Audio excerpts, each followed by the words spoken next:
Des dispositifs comme ceux présentés à l'instant, il en existe beaucoup d'autres, comme par exemple les ateliers santé-ville pour aborder l'état de santé des populations des quartiers prioritaires. Le CLSPD, le contrat local de sécurité et de prévention de la délinquance qui permet d'échanger sur les questions de tranquillité publique. Leur point commun ? Une logique et une méthode de coordination pour mieux comprendre et traiter les difficultés rencontrées sur les quartiers. Des professionnels de tous bords qui se penchent sur des situations personnelles ou collectives pour apporter des réponses globales. Des dispositifs qui n'existent que sur les quartiers.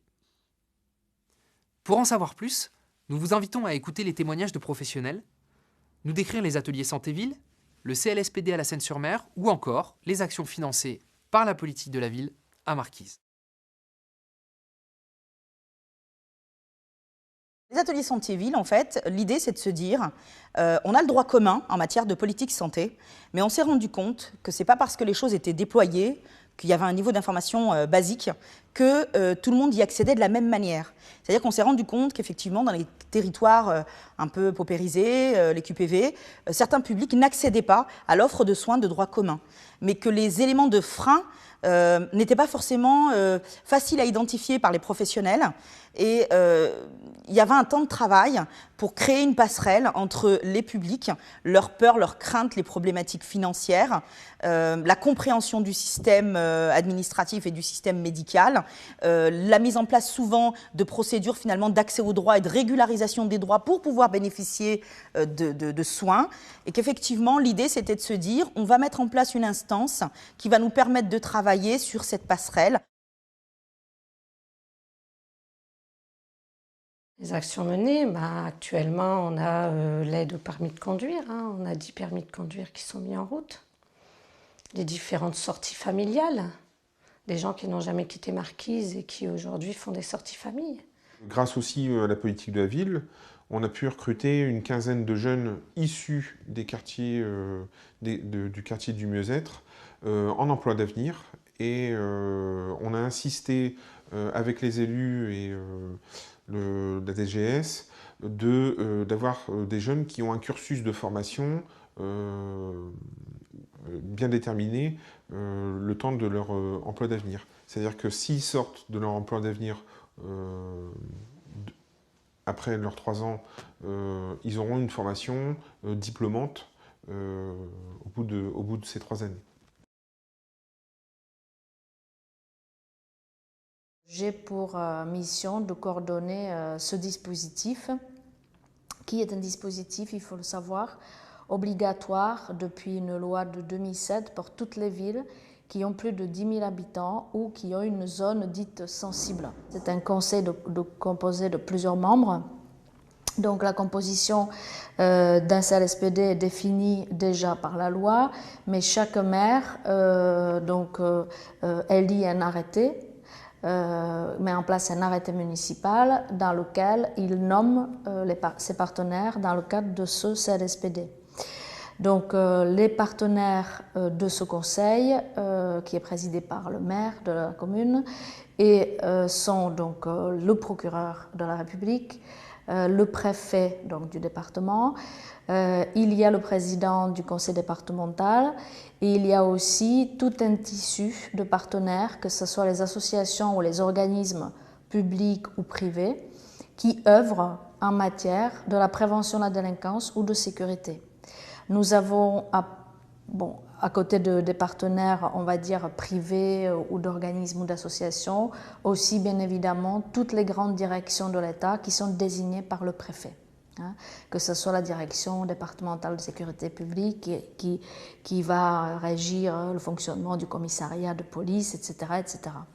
Donc, l'idée d'un CLSPD, c'est un travail autour d'une coproduction de la sécurité ou de prévention de la délinquance sur un territoire donné.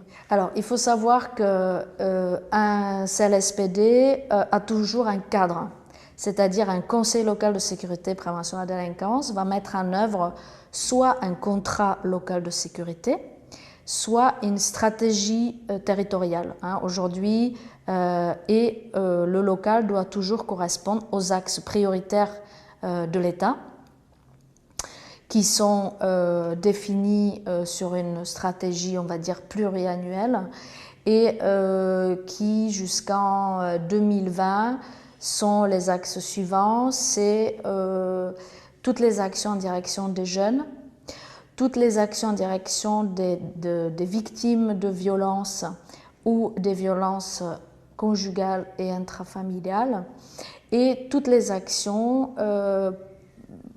qui sont menées pour, on va dire, la tranquillité publique, la tranquillité des habitants.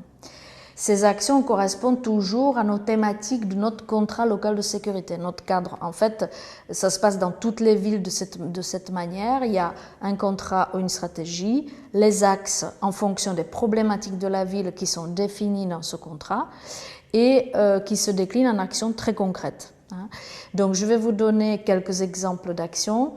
Donc, nous avons, par exemple, inscrit dans notre contrat local de sécurité une action qui est l'action de médiation sociale et intergénérationnelle, qui est portée par notre association APEA, qui est un club de prévention. Ce sont des éducateurs spécialisés qui interviennent 2 fois par semaine sur des horaires étendus, donc les mardis et les samedis, sur les populations donc, des quartiers prioritaires en priorité, et qui vont donc soit au-devant des groupes des jeunes, soit ils vont être saisis par ces différents partenaires avec qui nous on collabore et qui vont intervenir directement sur un conflit familial, un conflit de voisinage, un regroupement dans un hall d'immeuble, etc., etc., et qui va essayer de proposer une solution très concrète.